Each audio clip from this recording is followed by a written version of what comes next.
She's pathetic, always trying to buy Nathan's love. Thank God we didn't invite her tonight."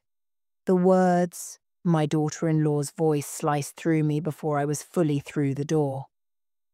I froze mid-step, the BMW keys dangling from my trembling fingers, the blue birthday card with the car title inside suddenly burning against my chest. Through the half-open door to their opulent dining room, I could see my son, my only child, nodding in agreement, champagne in hand, surrounded by his in-laws and friends I'd never met. "Mom's gift will probably be another embarrassing scrapbook or something homemade," he laughed, rolling his eyes. "She doesn't get that I've outgrown her." The grand birthday party I knew nothing about sparkled around him. Crystal glasses, catered food, designer decorations. Outside in their circular driveway sat my sacrifice, a brand new BMW with a massive bow I'd spent hours perfecting. 3 jobs, 7 years of saving. One mother's desperate hope to reconnect with her son. And he didn't even know I was standing here witnessing it all crumble. I couldn't breathe. The chatter from the party swirled around me like poisonous gas as I backed away from the doorway, desperate not to be seen. After driving 3 hours with that ridiculous red bow fluttering from my rearview mirror, after spending every penny of my savings, after believing that finally, I could make my son smile the way he used to when he was little, this was my reward? Invisibility. My back hit the cool stucco of their McMansion's exterior wall. I'd never felt comfortable in this house with its soaring ceilings and marble countertops that Nathan's wife, Vanessa, polished obsessively. The house her parents had helped them buy in the neighborhood adjacent to their own, while I remained in the same modest 2-bedroom where Nathan had grown up. "We need to make sure the caterers don't block the driveway for the Wilsons," Vanessa's voice carried through the open window. "They're bringing that vintage champagne Robert loves." Robert. My ex-husband who left when Nathan was 12, who missed more birthdays than he remembered, who suddenly became father of the year when our son married into money. The same Robert who now stood beside my son, hand on his shoulder, playing the role I'd been denied. I slid down the wall until I was sitting on their perfect mulch, crushing Vanessa's carefully tended impatience. 18 years I'd raised Nathan alone, working double shifts as a nurse to put him through college. I'd missed my own mother's funeral because I couldn't afford to take unpaid leave and fly cross-country the same month Nathan's tuition was due. I'd chosen him, always him, while Robert sent occasional checks and birthday cards signed by whatever woman was currently warming his bed. My phone vibrated in my pocket, a text from Nathan. "Hey Mom, busy day today. Talk tomorrow." The lie stung worse than being excluded. I hadn't just been forgotten, I'd been actively kept away. I typed back with shaking fingers. "Is tomorrow better for your birthday celebration? Should I come then instead?" I waited, watching those 3 dots bounce as he composed his response. "Just having a quiet dinner with Vanessa tonight. We'll catch up soon." Another lie. I stood up, brushing soil from my best pants, the only nice outfit I owned, and peered through the window again. At least 60 people filled their open-concept living space. Crystal clinked against crystal. Servers in black ties circulated with trays of hors d'oeuvres. A photographer captured candid moments of joy I wasn't permitted to share. I spotted Nathan's college friends, co-workers from his investment firm, Vanessa's entire extended family. Even my sister was there, the aunt who sent Nathan $20 checks at Christmas and considered herself close to him. Everyone who mattered to my son was inside. Everyone except me. What had I done to deserve this? I scrolled through mental inventories of every interaction over the past year. Had I embarrassed him somehow? Said something wrong to Vanessa? Was it because I couldn't contribute to their wedding like her parents had? Or was it simpler? Had I always been an obligation to him rather than someone to celebrate with? The BMW in the driveway, sleek black, The exact model he'd pointed out in a magazine last Christmas now seemed like a pathetic plea for love. I'd financed it over 60 months, a commitment that would follow me into retirement. Through the window, I watched Vanessa's mother lead everyone in a toast. "To our wonderful son-in-law," she gushed, "who has brought so much joy to our family. We couldn't love you more if you were our own son." Nathan beamed, raising his glass as the crowd cheered. "But you weren't their son. You were mine. I carried you, birthed you, held your hand through every fever and nightmare and heartbreak."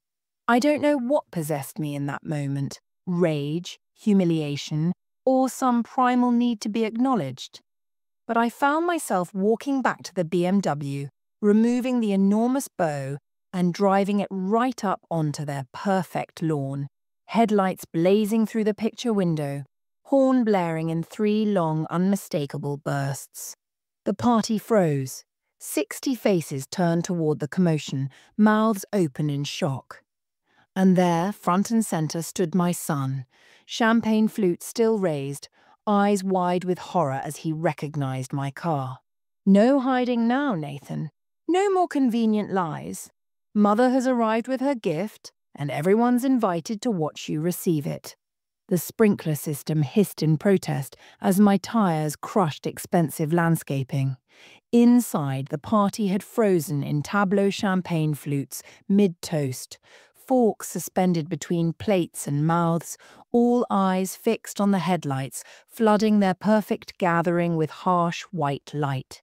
I stepped out of the car, blue gift envelope in hand, and walked straight to their front door. My legs moved on autopilot, fueled by 30 years of maternal rage, finally finding its target. I didn't knock. Why should I when I was bringing a $45,000 gift? I walked in as conversations hushed and heads swiveled toward me. "Mom!" Nathan's voice cracked like it used to during puberty. How did you—" "Surprise." The word fell from my lips like a stone. "I brought your birthday present. Though it seems I'm the one who got the real surprise tonight." Vanessa recovered first, wineglass clutched like a weapon. "Claire, we weren't expecting you." Clearly. The silence was symphonic layers of discomfort, judgment, and panic all composing themselves across the faces of people who had been laughing at my absence minutes earlier. "Perhaps we should talk in private," Nathan muttered, already moving toward me with that look, the one he'd perfected over years of managing me like an inconvenient errand. Contain mother. Checkbox. Return to real life. "No," I said, my voice stronger than I felt. "I don't think so. I've had enough private conversations with you lately. Like the text you sent 20 minutes ago about your quiet dinner with Vanessa. Was that before or after you hired the string quartet I hear playing in your backyard?" Robert stepped forward, my ex-husband, Nathan's absentee father, now playing protector. "Claire, you're making a scene." "A scene?" I laughed, the sound alien even to my own ears. "I'm making a scene? That's rich coming from you, Robert. Tell me, how many of Nathan's birthday parties did you attend when he was growing up? 6, 7, maybe?" I was at all 29. I made the cakes, hung the streamers, took the photos, and dried the tears when you didn't show. But somehow I'm the one not invited to number 30. Nathan's face had gone white. "Mom, please." "Please what? Please pretend I don't see what's happening? Please accept that I've been replaced by Vanessa's mother who just called you the son she never had? Please go back to my little house and wait for you to need money for something else?" Vanessa's mother Diane, with her perfect blonde highlights and tennis bracelets, stepped forward. "I think you're overreacting, Claire. It's just a party." "Just a party," I echoed.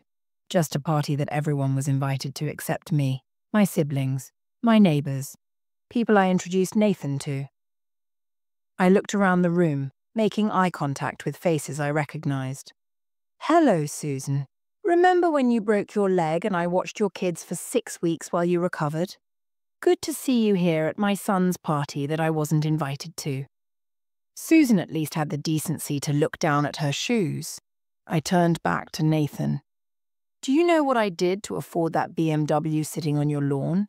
The one now blocking the caterers you lied about not having? His eyes darted nervously around the room. Mom, we can discuss this tomorrow. I sold my mother's jewelry. I cashed in my retirement account, paying the penalty. I've been working overtime for 7 months. I've eaten ramen noodles 3 nights a week to save enough money to give you something special. All because when you mentioned that car last Christmas, your eyes lit up like they did when you were 10. The guests shifted uncomfortably. Some had begun edging toward the corners of the room, as if my humiliation were contagious. Why? I asked, my voice breaking. Why wasn't I good enough to invite? Nathan looked at Vanessa, then at his in-laws, then back at me. In that moment, I recognized something I'd been denying for years.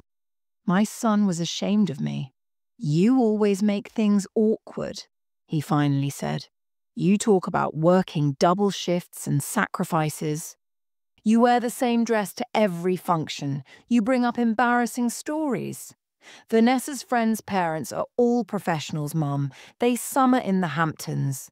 They don't want to hear about your nursing horror stories or how you could barely afford my college. The room inhaled collectively. I see, I said, my vision tunneling to just his face, this stranger who came from my body. So I'm an embarrassment to you. The sacrifices embarrass you. The struggle embarrasses you. That's not what I... It's exactly what you meant, I said, dropping the envelope onto their imported marble entryway floor. The title's in there. Congratulations on your BMW and your new family. I hope they're everything you wanted. I turned to leave but paused at the door. By the way, Vanessa, you were wrong earlier. I didn't bring a scrapbook, though God knows I have enough material for one. 30 years of memories your husband is apparently desperate to forget.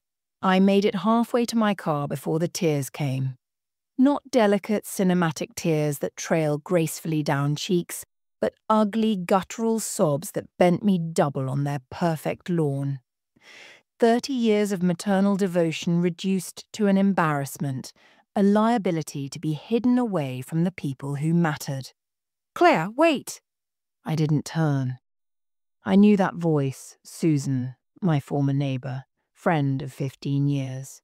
The same Susan who'd received my invitation to her daughter's wedding at the house I'd helped her clean after her divorce. Please just let me explain. Explain what? I whirled around, mascara surely streaking down my face. Explain how you all kept this secret. How many times did we talk this month, Susan? 3? 4? And not once did you mention you were coming to my son's party, a party I knew nothing about. She reached for my arm. Nathan swore us to secrecy. He said you were having health issues and needed rest, that you knew about it but couldn't handle a big event. The lie hit like a physical blow. Health issues? He said you'd been diagnosed with anxiety and couldn't handle crowds anymore, that you were embarrassed about it. I laughed a hollow, brittle sound. I work in an emergency room, Susan. I handle crowds of dying people for 12-hour shifts. Behind Susan, the front door opened again. Robert emerged with Nathan and Vanessa flanking him like royal guards.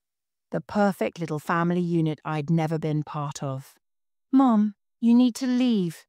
Nathan's voice had taken on that public relations tone he used with difficult clients. You're ruining everything. I'm ruining everything? The words came out as a whisper, then built to a shout. I ruined everything. I worked 80-hour weeks to put you through college while your father was starting his second family in Colorado. I skipped meals so you could have new soccer cleats. I sold plasma to pay for your senior trip. Other guests had filtered onto the porch now, some filming with their phones, others whispering behind manicured hands. My humiliation had become their entertainment. See? This is exactly why we didn't invite you. Vanessa stepped forward, her designer dress catching the porch light. You always make it about your sacrifices like Nathan owes you for being born. Vanessa, Nathan warned, but she was on a roll. We knew you'd bring some over-the-top gift you couldn't afford and then guilt-trip Nathan about it for the next decade. That car, she gestured to the BMW on their lawn. It's emotional blackmail. You'll hold it over his head every time he doesn't call or visit. The accusation burned because there was a kernel of truth in it. I had hoped the car would bring us closer. I had hoped he'd feel obligated to include me more. But not like this. Never like this public flogging. You don't know the first thing about being a mother, I said to Vanessa, my voice dangerously quiet. About giving everything you have and wondering if it will ever be enough. And you don't know when to let go, she snapped back. Nathan has a new life now, new family, new priorities. You're supposed to become less important. That's how it works. Nathan didn't contradict her. He stood silently, letting his wife eviscerate the woman who had given him life. Robert finally stepped forward. Claire, you need help. This behavior crashing parties, destroying property, it's not normal. I think you should consider talking to someone. Says the man who abandoned his family to find himself with his 25-year-old secretary. I shook my head.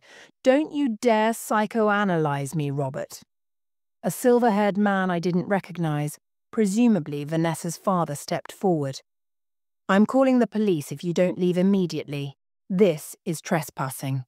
Richard, Susan protested, she brought a gift. She's Nathan's mother.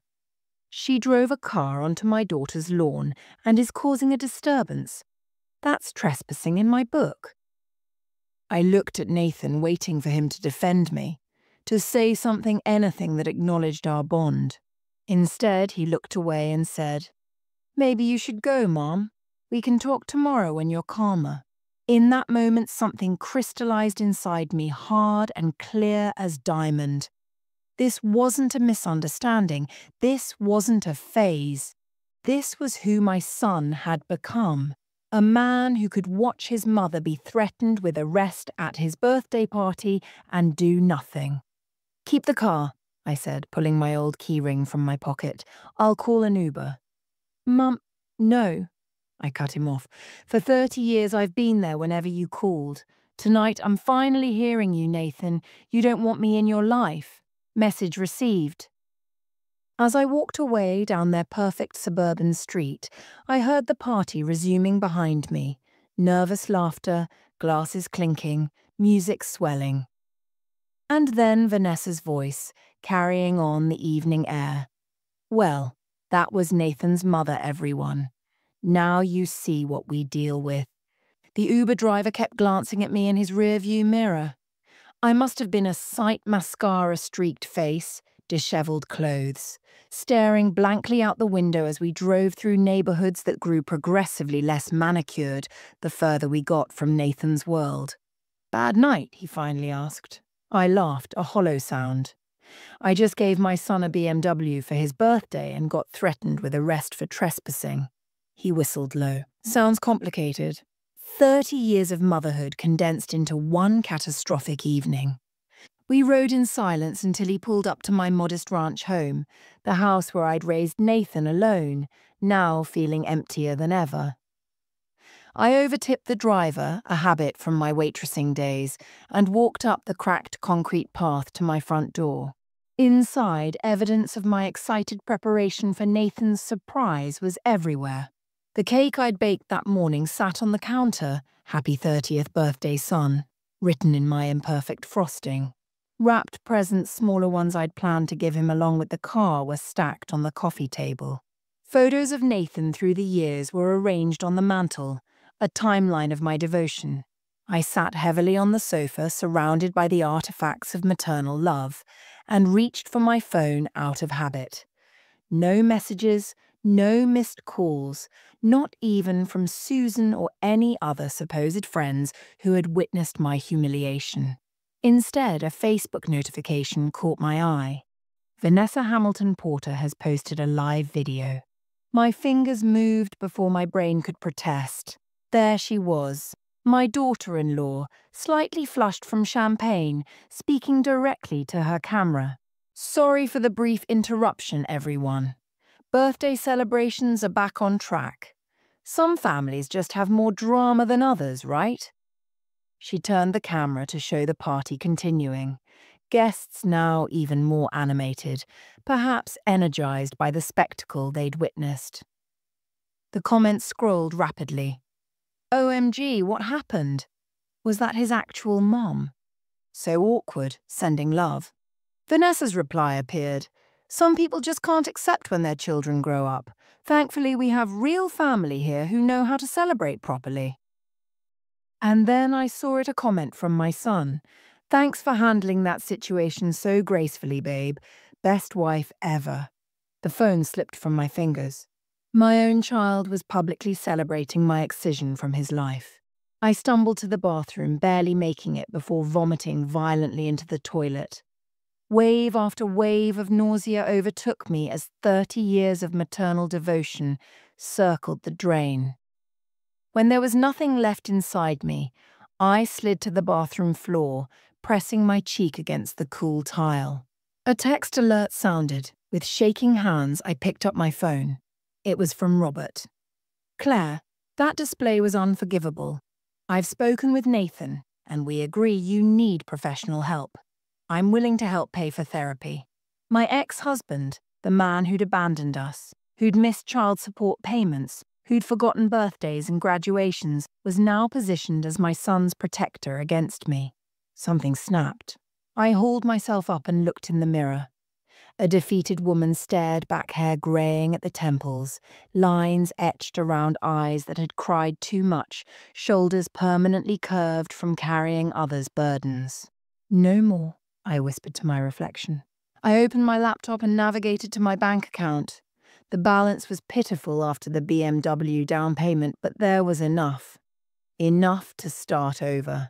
Enough to find out who Claire Porter might be without the identity of Nathan's mother, eclipsing everything else.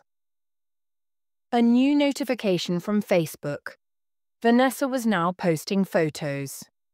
I clicked against my better judgment. There was Nathan beaming beside his father and in-laws, cutting into a towering cake that made my homemade one look pathetic. Another shot showed him opening presents, expensive watches, designer clothes, golf clubs. And then the final photo stopped my heart. Nathan standing beside my BMW, now parked properly in the driveway, his arm around his father-in-law who dangled the keys. The caption: Thanks to Richard for handling the delivery situation. Best birthday surprise fixed. Blessed truck of family first. They had claimed my gift as their own.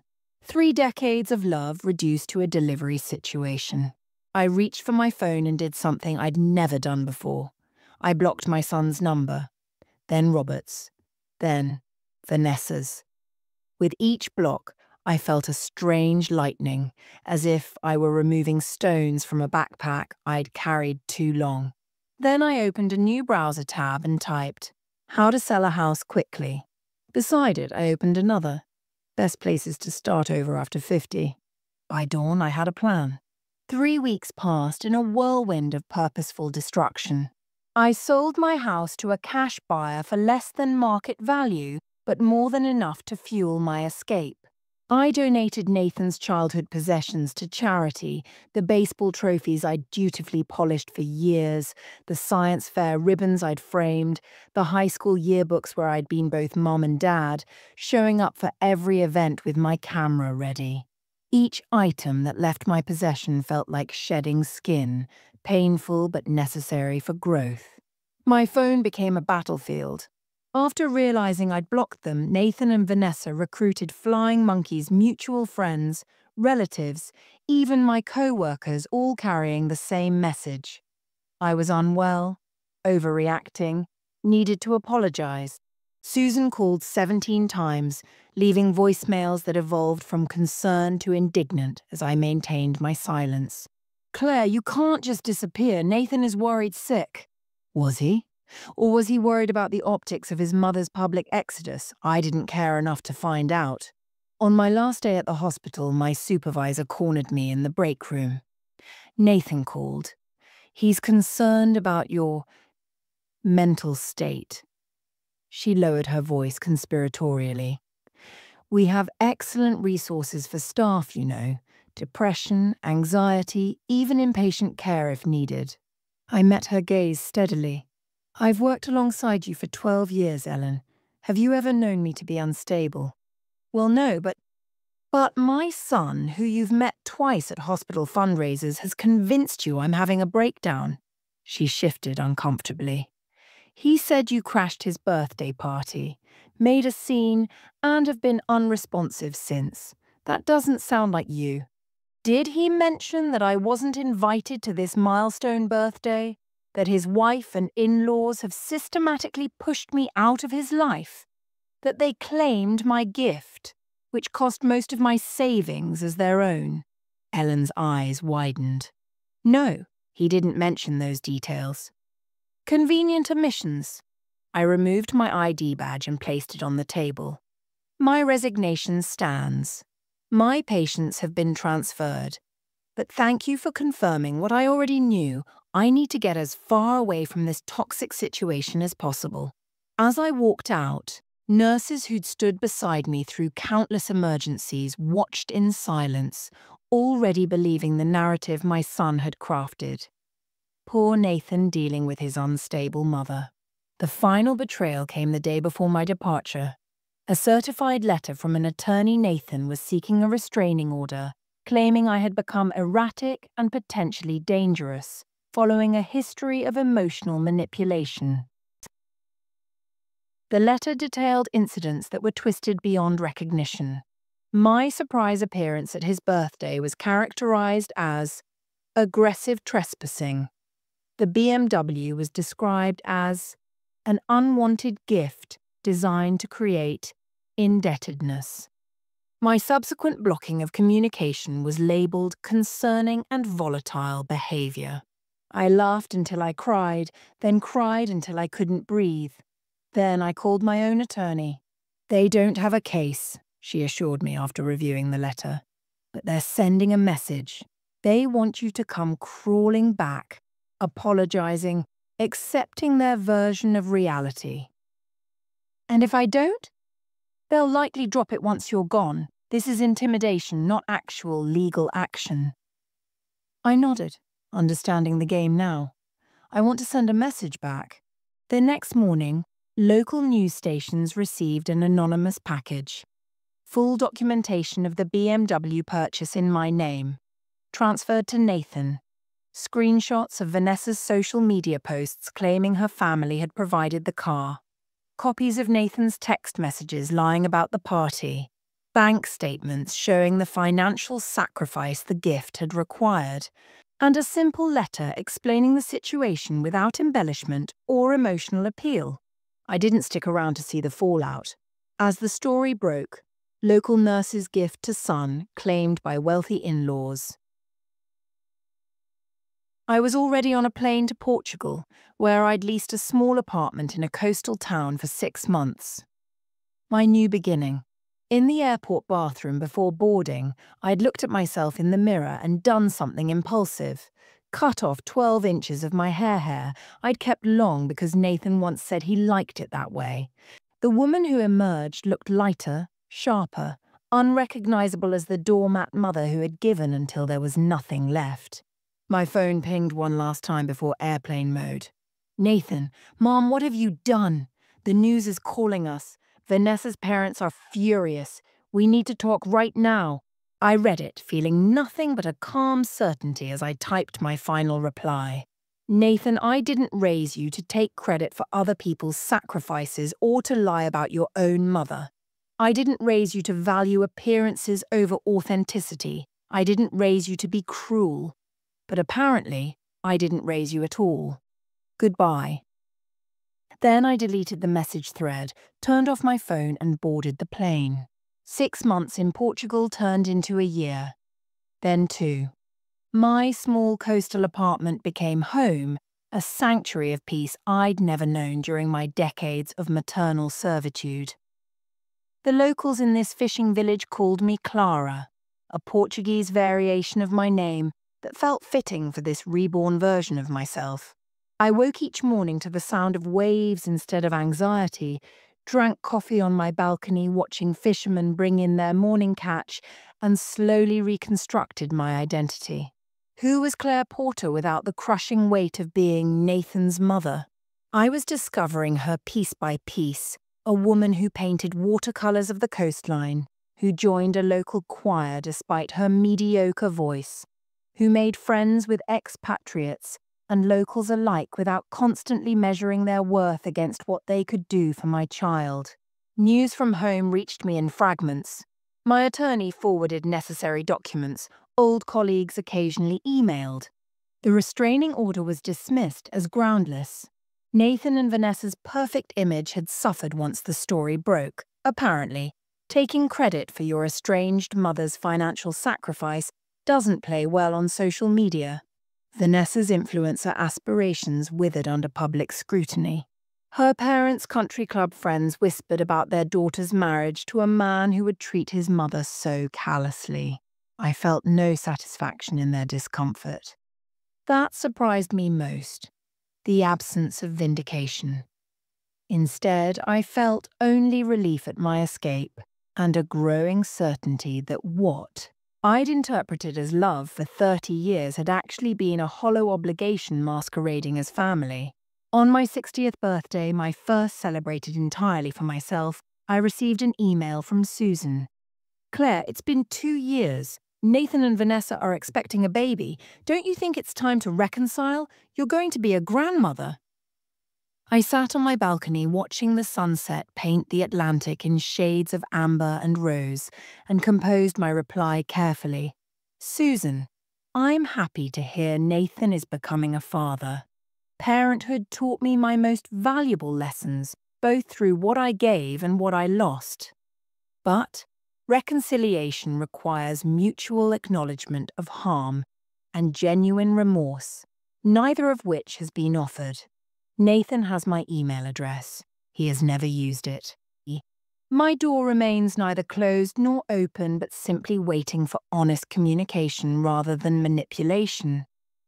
I wish them well with their child and hope they'll teach values I clearly failed to instill: gratitude, honesty, and respect. As for me, I'm building a life that doesn't revolve around waiting for crumbs of affection. I hope you understand." I pressed send without regret. 2 weeks later, an email from Nathan appeared, the first direct communication in 2 years. "Mom, I don't know where to start. When you left, I was angry and convinced you were overreacting. But becoming a father has forced me to face uncomfortable truths about myself and how I treated you. The thought of my child someday excluding me from their life the way I excluded you is unbearable. I'm not asking for immediate forgiveness. I'm not even asking you to respond. I just needed to acknowledge that you deserved better, and I failed you. If you ever want to meet your grandson, he would be lucky to know the woman who sacrificed everything for her child, even when that child couldn't see it." I read the email 7 times. Feeling neither the rush of vindication nor the urge to immediately book a flight home. Instead, I felt something unexpected. Peace. He had finally seen me, not as an extension of himself, not as an embarrassing obligation, but as a human who had been wounded. Would I meet my grandson someday? Perhaps. Would I ever fully trust my son again? Unlikely. But the choking grip of maternal martyrdom had finally released me, and I wasn't willing to slip back into that suffocating role. I closed my laptop and walked to my easel where a half-finished painting waited. A self-portrait with the ocean behind me, my face lined with experience but my eyes bright with possibility. In the background, barely visible but intentionally included, was the faint outline of a car with a red bow growing smaller in the rearview mirror. Some gifts come disguised as losses. The BMW I could never afford had purchased something far more valuable than transportation. It had bought my freedom. The price had been steep, my relationship with my only child.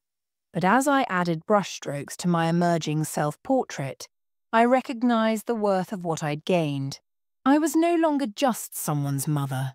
I was Claire Porter, finally the protagonist of my own story.